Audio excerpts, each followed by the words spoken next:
કચ્છ લોકસભા મત વિસ્તારના લોકપ્રિય સાંસદ વિનોદભાઈ ચાવડાના જન્મદિવસ નિમિત્તે આજે ભુજ શહેર સહિત સમગ્ર જિલ્લામાં સેવા પરમો ધર્મની ભાવના સાથે વિવિધ જનહિતલક્ષી કાર્યક્રમોનું ભવ્ય આયોજન કરવામાં આવ્યું હતું। વડાપ્રધાન નરેન્દ્ર મોદીના અંત્યોદય અને સેવાના આહવાનની શિરોધાર્ય કરી સાંસદ દ્વારા તેમના જન્મદિવસની ઉજવણી કોઈ આડંબર વગર જરૂરિયાતમંદોની સેવા કરીને કરવામાં આવી હતી। દિવસની શરૂઆતથી જ ભુજ શહેરના માર્ગો અને સંસ્થાઓમાં સેવાનો અવિરત પ્રવાહ વહેતો જોવા મળ્યો હતો, જેમાં ભારતીય જનતા પાર્ટીના કાર્યકરો અને વિવિધ સામાજિક સંસ્થાઓ ઉત્સાહભેર જોડાઈ હતી। સાંસદ વિનોદભાઈ ચાવડાએ આ પ્રસંગે તમામ કાર્યકરો અને સંસ્થાઓનો આભાર માનતા કહ્યું હતું કે જનતાની વચ્ચે રહીને તેમના સુખ દુઃખમાં સહભાગી થવું એ જ સાચી જનપ્રતિનિધિની ઓળખ છે। દર વર્ષે મુખ્ય કાર્યક્રમ દિવ્યાંગોને સાધન સહાય રૂપ આપવાનો થતો હોય છે। વડાપ્રધાન મોદીએ જનપ્રતિનિધિઓને આહવાન કર્યું હતું અને દેશની અંદર જે ટીબીના દર્દીઓ છે તે ટીબી મુક્ત થાય તે અભિયાનની શરૂઆત થઈ, જેના ભાગરૂપે કચ્છની અંદર ગાંધીધામ, મોરબી, આખા કચ્છ લોકસભા વિસ્તારની અંદર આજે ટીબીના દર્દીઓને પણ 1000થી વધારે કીટો આપવાના છીએ। ગાંધીધામ, મોરબી અને ભુજ મધ્યે કાર્યક્રમ થશે। શ્રમિકોને મોટા પ્રમાણમાં આજે રાશન આપવામાં આવશે। આજે સવારે ભુજના જ્યુબિલી સર્કલ ખાતે પક્ષીઓ માટે પાણીના કુંડાનું વિતરણ કરવામાં આવ્યું હતું, જે જીવદયાના ઉત્કૃષ્ટ ઉદાહરણ તરીકે ઉભરી આવ્યું હતું। ત્યારબાદ જીવનજ્યોત બ્લડ બેંક ખાતે રક્તદાન કેમ્પનું આયોજન થયું હતું, જેમાં યુવા કાર્યકર્તાઓએ ઉત્સાહપૂર્વક રક્તદાન કરી જરૂરિયાતમંદ દર્દીઓ માટે સેવાનો સંકલ્પ લીધો હતો। આરોગ્ય ક્ષેત્રે મહત્વનું યોગદાન આપતા આયુષ હોસ્પિટલ ખાતે નિઃશુલ્ક મેડિકલ કેમ્પનો પ્રારંભ થયો હતો, જ્યાં નિષ્ણાંત તબીબો દ્વારા નાગરિકોનું સ્વાસ્થ્ય પરીક્ષણ કરવામાં આવ્યું હતું। માનવતાના અભિગમ સાથે કેસીઆરસી અંધજન મંડળ ખાતે પ્રજ્ઞાચક્ષુ બાળકોને સુપોષિત કીટ અર્પણ કરવામાં આવી હતી અને કેક કટિંગ કરી બાળકોના ચહેરા પર સ્મિત રેલાવ્યું હતું।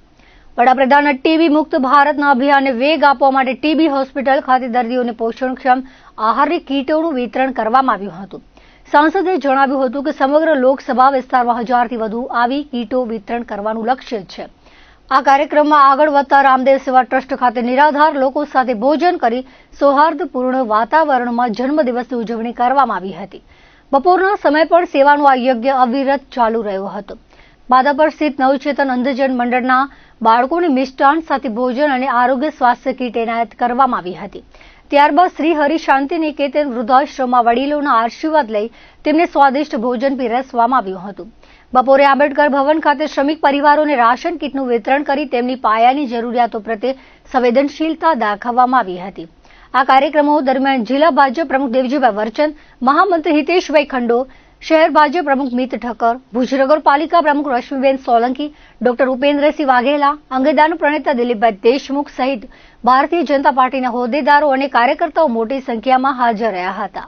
દર વર્ષની જેમ આ વર્ષે પણ જન્મદિવસની ઉજવણી ખૂબ જ સેવાકીય કાર્યો સાથે આજે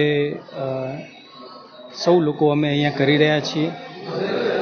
દર વર્ષે મુખ્ય કાર્યક્રમ દિવ્યાંગોને સાધન સહાયરૂપ આપવાનો થતો હોય છે। આજે પણ સૌથી વધારે દિવ્યાંગોને અલગ અલગ પ્રકારની સાધન સહાય આપશું। આપણા દેશના વડાપ્રધાન શ્રી નરેન્દ્ર મોદી સાહેબ, જેમણે જનપ્રતિનિધિઓને આહવાન કર્યું અને દેશની અંદર જે ટીબીના દર્દીઓ છે એ ટીબી મુક્ત થાય એ અભિયાનની શરૂઆત થઈ, જેના ભાગરૂપે કચ્છની અંદર ગાંધીધામ, મોરબી, આખા કચ્છ લોકસભા વિસ્તારની અંદર આજે અમે લોકો ટીબીના દર્દીઓને પણ 1000થી વધારે એમને અમે કીટો આપવાના છીએ। ગાંધીધામ, મોરબી અને ભુજ મધ્યે કાર્યક્રમ થશે। શ્રમિકોને મોટા પ્રમાણમાં આજે રાશન આપશું।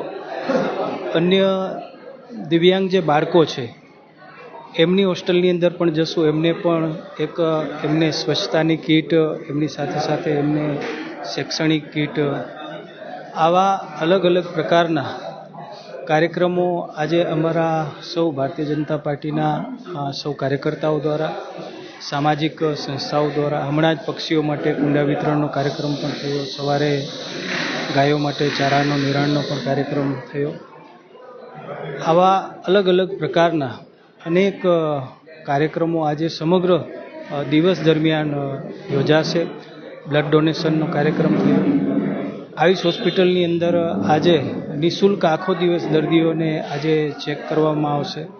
આવા અનેક કાર્યક્રમો સમગ્ર કચ્છની અંદર 100 કરતાં વધારે કાર્યક્રમો આજે મારા જન્મદિવસ અંતર્ગત કચ્છની અંદર થઈ રહ્યા છે। ત્યારે હું સૌનો જેમણે આ કાર્યક્રમો કર્યા છે, અમારા સૌ ભારતીય જનતા પાર્ટીના આગેવાનો, કાર્યકર્તાઓ, વિવિધ સામાજિક બધી જ સંસ્થાઓ, ક્યાંક અમને તંત્રનો પણ સહયોગ મળ્યો છે.